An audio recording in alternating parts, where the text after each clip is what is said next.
Welcome to Newsline, where we bring you breaking updates shaping our world. A preliminary investigation into the crash of an Azerbaijan Airlines plane has revealed that the accident was caused by external factors. On Friday, the airline announced it was suspending all flights to 7 Russian cities after one of its planes' route to Russia crashed in western Kazakhstan on Wednesday. The airline stated that it is taking into account the initial findings of the crash investigation and considering flight safety risks. Sources within the Azerbaijani government and the United States suggest that a Russian air defense missile may have been responsible for the crash in Kazakhstan on Christmas Day. The missile strike could have occurred as Russia attempted to shoot down Ukrainian drones over the city of Grozny. On Friday, the head of Russia's aviation authority confirmed that Ukrainian drones were attacking Grozny at the time the plane attempted to land. Despite distress signals from the pilots, the plane was reportedly denied permission to land in Grozny and was instead directed to fly over the Caspian Sea to Aktau, Kazakhstan. Approximately 3 kilometers from the airport in the coastal city of Aktau, the plane crashed after the pilots lost control. At least 38 people, including the pilots, were confirmed dead. The 2 black boxes recovered from the crash site will take approximately 2 weeks to analyze, according to Kazakh state media. Ukraine has called for Russia to be held accountable for the deadly crash. Kremlin spokesperson Dmitry Peskov stated on Thursday that Russia would not comment on allegations of its involvement until an investigation is completed.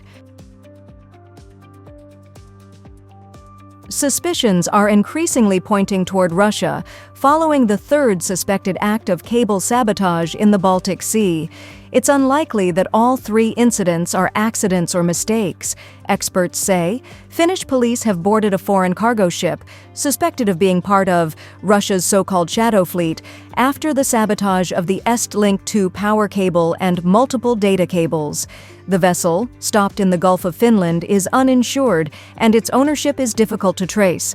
Such practices are believed to be a way to circumvent sanctions, operating outside the normal frameworks of maritime law. Since sanctions were imposed on Russia, similar ships have been used more frequently for exports. These vessels increasingly carry cargo from Russian ports, making it clear that this is one method Russia uses to bypass controls on exports, such as sanctioned oil products. Analysts report.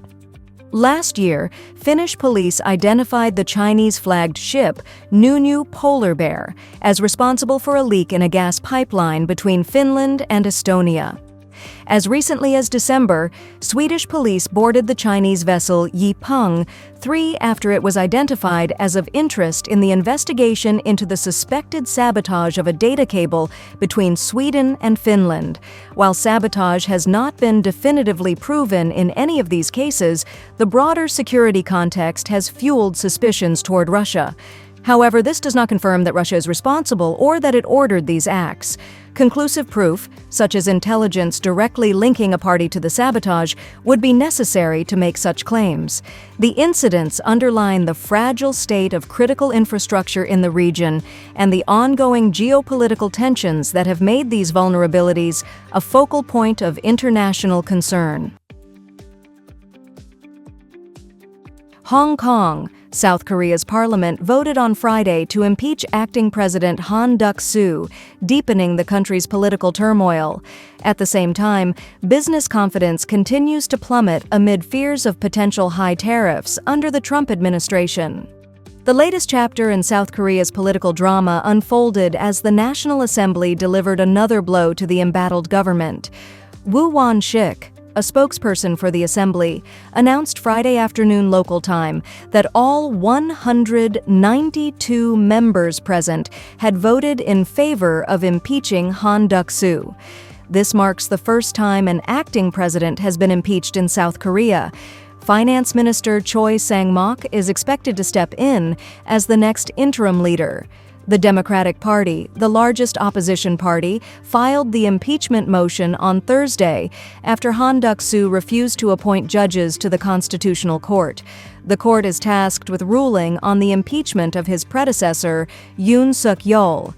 Earlier in December, the Constitutional Court began impeachment proceedings against suspended President Yoon following his controversial decision to declare a state of emergency.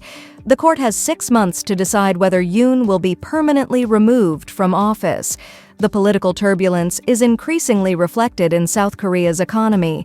A survey released Friday by the central bank revealed that business confidence has dropped to its lowest level since the pandemic. South Korean business leaders have also voiced concerns that the ongoing political chaos will hinder the government's ability to negotiate potential tariffs with Donald Trump's incoming administration when it takes office in January. The combination of political instability and economic uncertainty poses significant challenges for South Korea as it navigates a period of heightened domestic and international pressures. The Bank of Japan predicts that the economy will approach its 2% inflation target next year. Governor Kazuo Ueda's recent statements suggest that an interest rate hike could be on the horizon. However, he emphasized the importance of carefully evaluating the potential impact of global economic uncertainties, particularly in light of the incoming U.S. President Donald Trump and his economic policies. Ueda also highlighted the significance of next year's wage negotiations between Japanese companies and labor unions, noting that these discussions will be a critical factor in the central bank's analysis. The timing and pace of adjustments to the degree of monetary easing will depend on the future trajectory of economic activity, price developments, and financial conditions, Ueda stated.